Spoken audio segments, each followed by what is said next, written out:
So I met Jesus and Shia Labeouf on Bourbon Street, Mardi Gras Day, and this is the story about that. So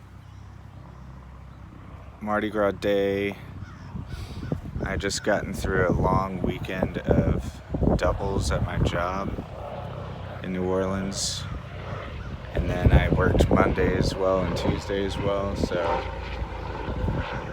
I decided I would treat myself to a little fun. Sorry, it's really windy. Treat myself to some recreation and go out and see what was happening during Mardi Gras, because I didn't get a chance to do any of that this year. And my go-to place is Frenchman Street for Mardi Gras. So get off work,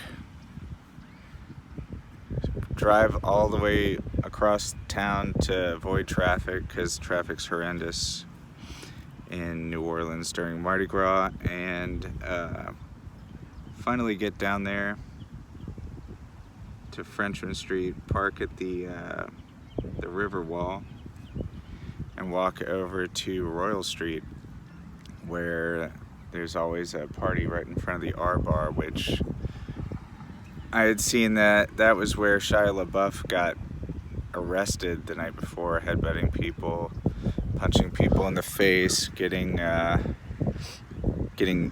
knocked out basically by people in result. But yeah, I decided to hang out, have a beer, dance around a little bit, and just, enjoy the vibes, because it's always good vibes over there. After about an hour of that, I got a little bored, because it was just like, I was just super cognizant of all the just the evil energy in the people, just the non-believing energy.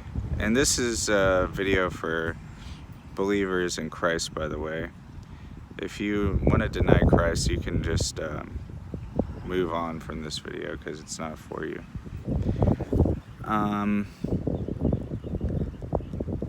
So yeah, after that, and it's not just like, oh, I am like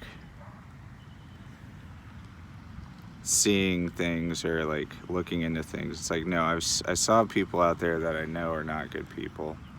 I've seen them before. I live in New Orleans. They're just they make a lot of really bad choices. So I decided to go to my car, hang out, and maybe get ready to go, because it was just, I wasn't feeling it after a while. And get to my car, start scrolling on X, and after like 10 minutes I find this video showing that Shia Labeouf had gotten out of jail and immediately went back to Bourbon Street to party. I was like, this is the most hilarious thing I've ever seen in my life. This dude's out there just by himself, police release papers in his mouth, just getting it, just going all out on Bourbon Street, not giving a what. So that cracks me up, and in my impulsiveness, I get out of my car and start walking towards Bourbon Street, because I'm like, I'm gonna find this dude. I get about 50 feet across the street and realize, oh crap, I don't have my keys. So I sprint back to my car, and the car's already locked, and I see the keys sitting on my front seat, and I'm like, oh my gosh, this is horrible. So now it's like 7 p.m.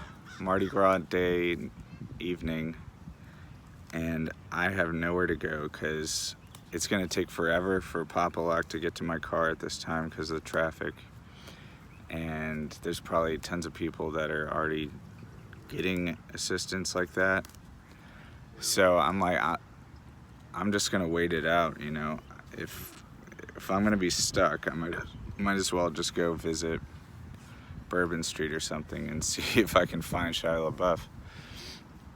But on the way there, my friend from work, who is a big, some would say, Kabbalist, someone that is very deep into gematria and just analyzing the Bible, which is not very Christian, texts me and tells me he's got this fire going by the Mississippi River. And I'm like, okay, that's kind of weird and sounds interesting. So I try to find him, and it's kind of hard because I know where he's at, but I've never heard of anything being there before.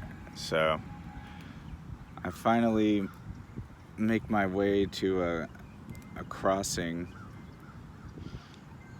Long story short, there was construction on the pathway to the river, so I have to take a really roundabout way to get there. And once I get to where he's at, I have to like walk down the bank of the river on some strange looking like cement pathway that looks like it's like very ancient. And like it was like carved into the rock like thousands of years ago. And I've never seen anything like that on the river.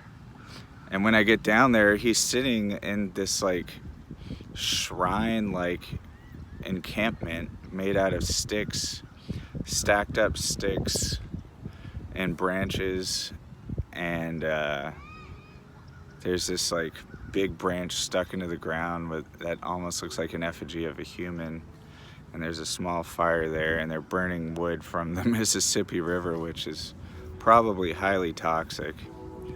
And yeah, me and this guy have gone back and forth on the Epstein stuff and the Bible for a long time, and it's just been kind of weird. We worked at a place where Mick Jagger came to our restaurant, and then the next day our manager was, I don't know, she accidentally died. So that was strange. Lots of weird cosmic coincidences at that restaurant. Anyways, we get to talking about strange drugs and elixirs, and then out of nowhere I was just like, you know, talking about how the spiritual aspect of the Epstein stuff and all the weird adrenochrome stuff is just like a sign that there's evil at play in the world. And he was like, oh yeah, man, like that's like some Amon Hillman stuff. That's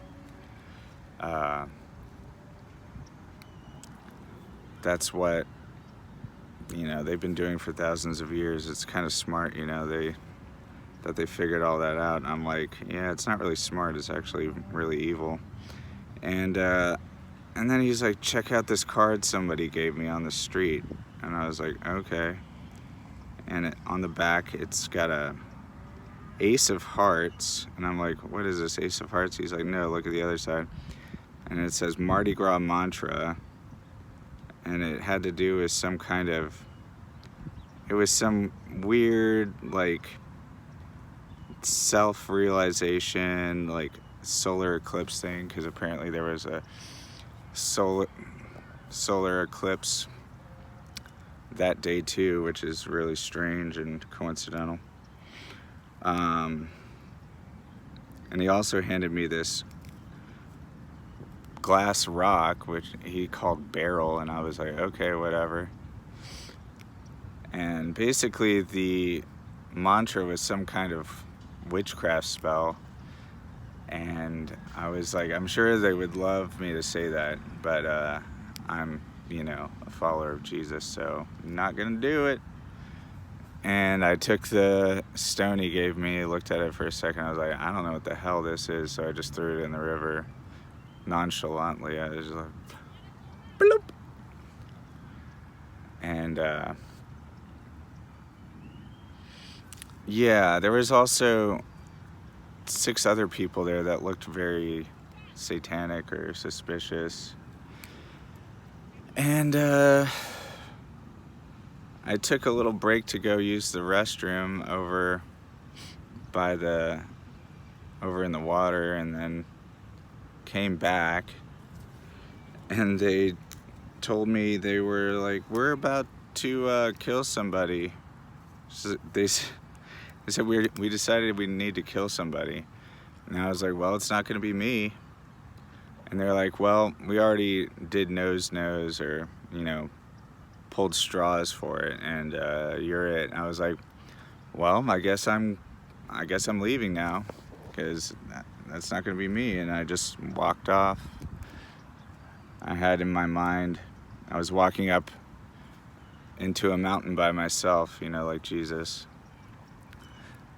because I had to go back up that steep bank and leave that really eerie, odd, shrine-like thing on the bank of the Mardi Gras lit purple, yellow, and green, foggy Mississippi River bank that I hadn't seen since I stopped working on a Mississippi River cruise ship. Anyways, this whole time I'm just super cognizant of how people's beliefs and actions are what shape them, and I start walking towards Bourbon Street after thinking to myself, like, screw them, I'm gonna go find Shia Labeouf. So I walk towards Bourbon Street, and on the way there's one of the streets on the way is called Decatur, and there's major street construction going on. So the whole street is blocked off with a fence, and you're basically forced down a very tight alleyway, and there's no, like, if somebody attacks you, there's no escaping it, which is like very stupid for the city to do during Mardi Gras, because everybody's wasted, everybody's under the influence of who knows what. So I was just, super wary of all the people around, and again, I see these people that I know, like, are some of the worst people I've come across in my career working in New Orleans. And I see the people they're associating with, and I see the situations they're in, and I'm just like, yeah, man, like, that's exactly what happens when you don't believe in Jesus. And you just deny Christ, you deny who you are as a child of God, and you just end up in these situations. Like, it's inevitable. It's like a force of nature. It is a force of nature. So anyways, I decide after a second to turn off of that street and walk down a side street to get to Bourbon Street. And once I get there, I see that there's this new bar called Touchdown Jesus, and I immediately am, just struck by the abject mockery that the name connotates of the name and the works of Christ. And I'm just like, well, that sucks. But anyways, save that in your mind for later. Touchdown Jesus. along the way, you know, I'm not failing to check the people out, see the God in them. Looking for Shia Labeouf, but I don't see him. From Touchdown Jesus to Canal Street, the end of Bourbon Street, it's 7 blocks. So 7 blocks packed full of people. That could be a 30-45 minute walk. So I make my way through Bourbon Street. One thing I notice is the black community. I see why the black community has been attacked so much. They are some of the most genetically gifted, and the godly ones are extremely godly. There are just very beautiful people in the black community, and I think the powers that be are worried that they'll take over if they are allowed to, you know, not be held down. And yeah, it's just different vibe after different vibe. The music is playing louder than I've ever heard in my life. I get down finally to the end of Bourbon Street and decide to take a rest by the preachers, the Jesus preachers that are always out there during Mardi Gras preaching fire and brimstone.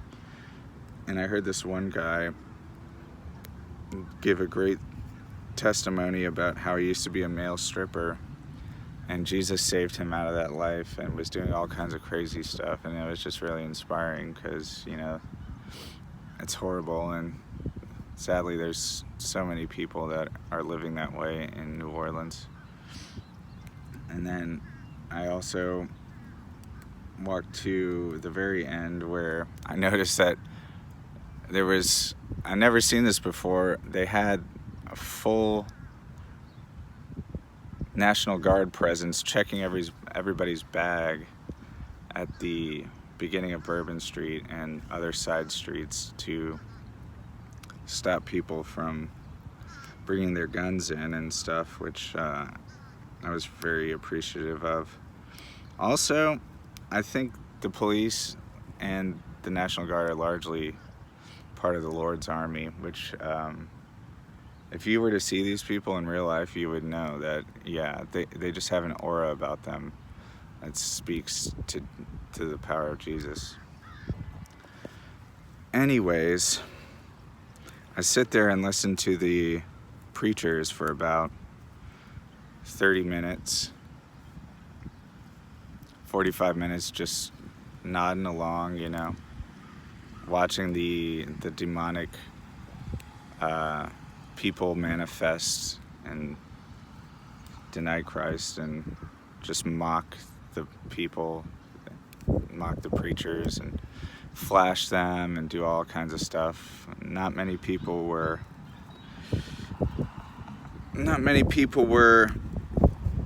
giving them positive energy, which is sad.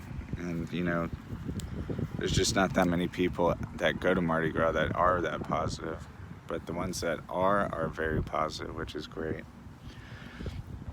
Anyways, I get tired of that after about an hour and decide, heck, I'm gonna go get a beer. And the closest place I know to get a beer is the Penthouse Club, which is a strip club, because I used to work right across the street from it. And I know that I can get a free pass from the bar next door. So I walk up thinking I have a free pass in my wallet already. You know, I'm not perfect, y'all. Let's just say that. But Jesus takes our shortcomings and makes them his victory. So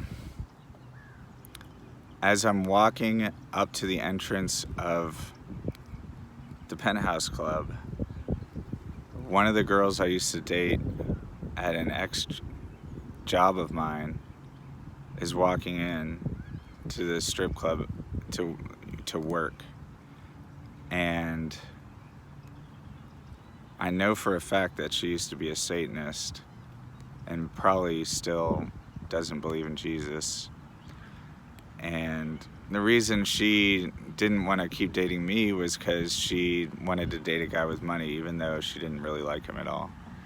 Which, you know, by not liking me, she also doesn't like Jesus, because she knew I was a very big believer in Jesus.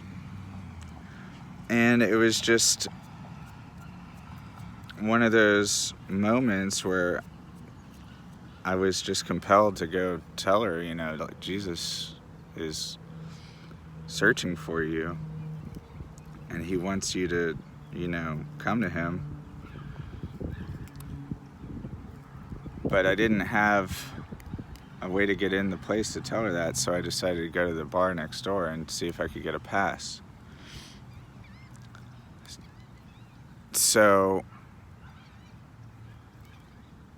doing that, I wait in line. People are kind of staring at me because I got a vibe going.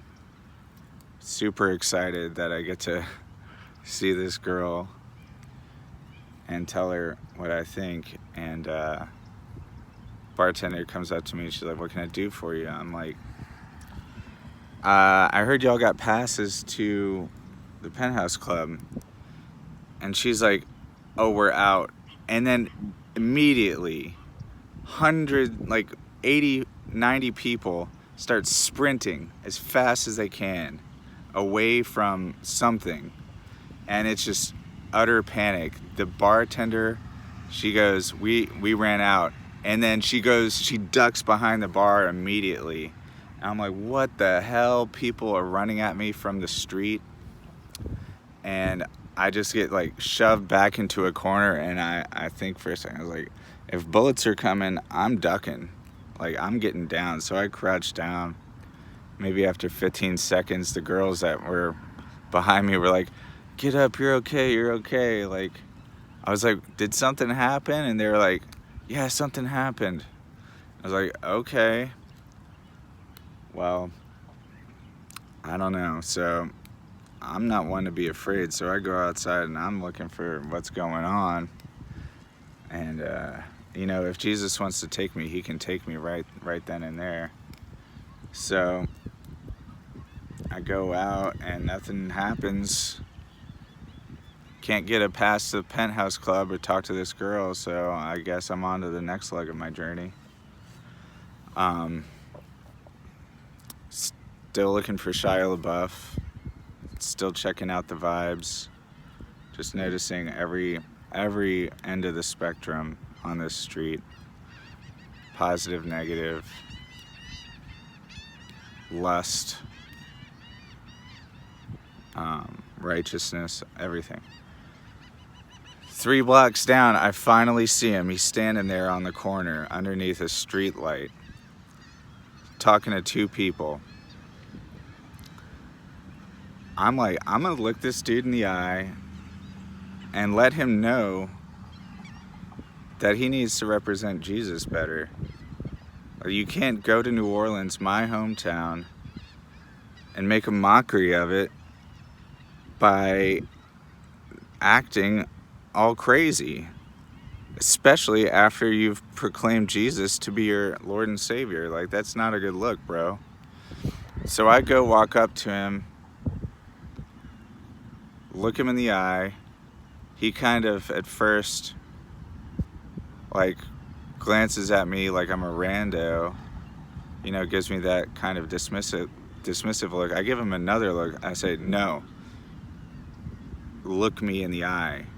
And he recognizes what I'm trying to do, and there's a definite soul connection right there. And I'm telling him, I'm like, "Yo, bro, that makes me sad what you did, bro. Like, you can't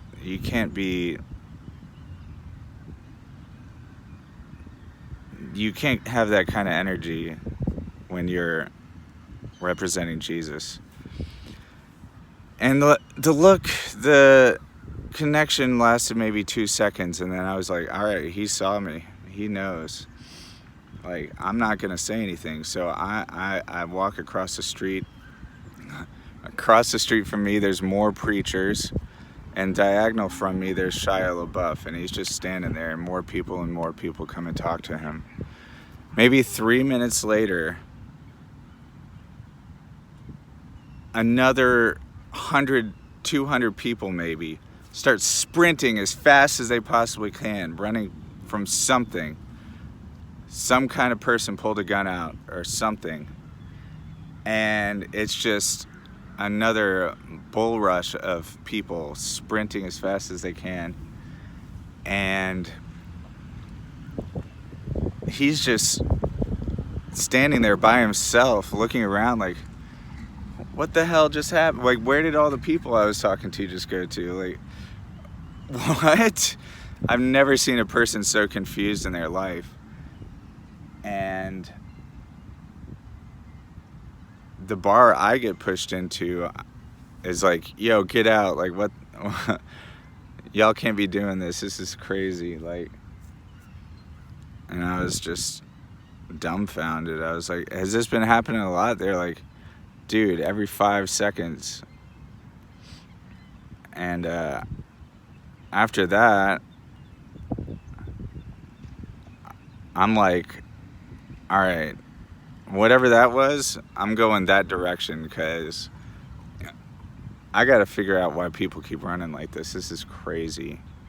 I've never seen that in my 30 years of living in New Orleans, going to Mardi Gras like a lot. Never seen that on Bourbon Street ever in my life. People just running, fleeing. And I've seen scenes where people got shot.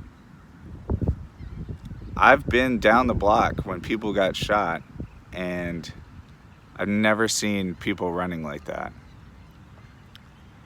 It's crazy. Anyways, ask a cop, I'm like, has anybody gotten shot today? He's like, no. So you got me on why these people are running. It could just be mass mind control. It could be Jesus working through the people. But anyways, around this time I realize it's about 11:45 at night, and that means Mardi Gras is about to be over. At midnight exactly, the horses start plowing through the people from Canal Street all the way to the end of Bourbon Street, pushing them off the street, stopping the party. And that's it. That's the end of the Mardi Gras season, and then it's Ash Wednesday. So, but you know, by this point I've been up and about since 7 a.m. and it's midnight, and I've just been walking constantly. So I decide to just, in my tiredness, kneel down, or like crouch down to the ground to get some rest. And then I realized that my foot was inside this blue circle on the ground, and the blue circle was a sign projected onto the ground by a light advertising the bar Touchdown Jesus. And it just really made me realize that, you know, Jesus can turn mockery into his victory. And, you know, I went all the way from the from the 1 yard line down the other end of Bourbon Street, and made a touchdown for Jesus. And yeah, I just learned so much that night, that Jesus is real. The Bible is real. Don't give in to the the workers of evil. Don't associate with them. And also,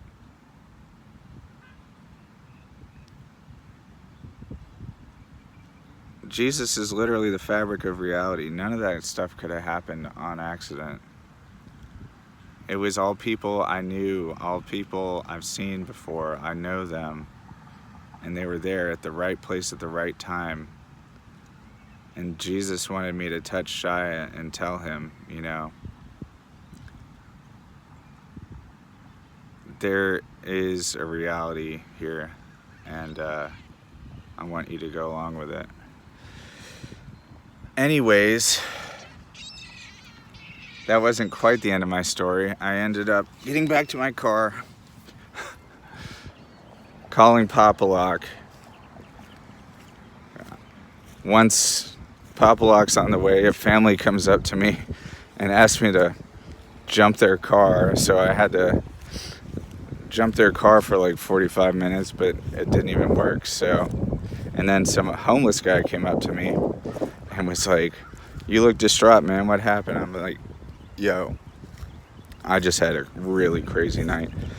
And he asked me to tell him the story, but he disappeared after 45 minutes. So hopefully I get to see that guy and tell him the story one day.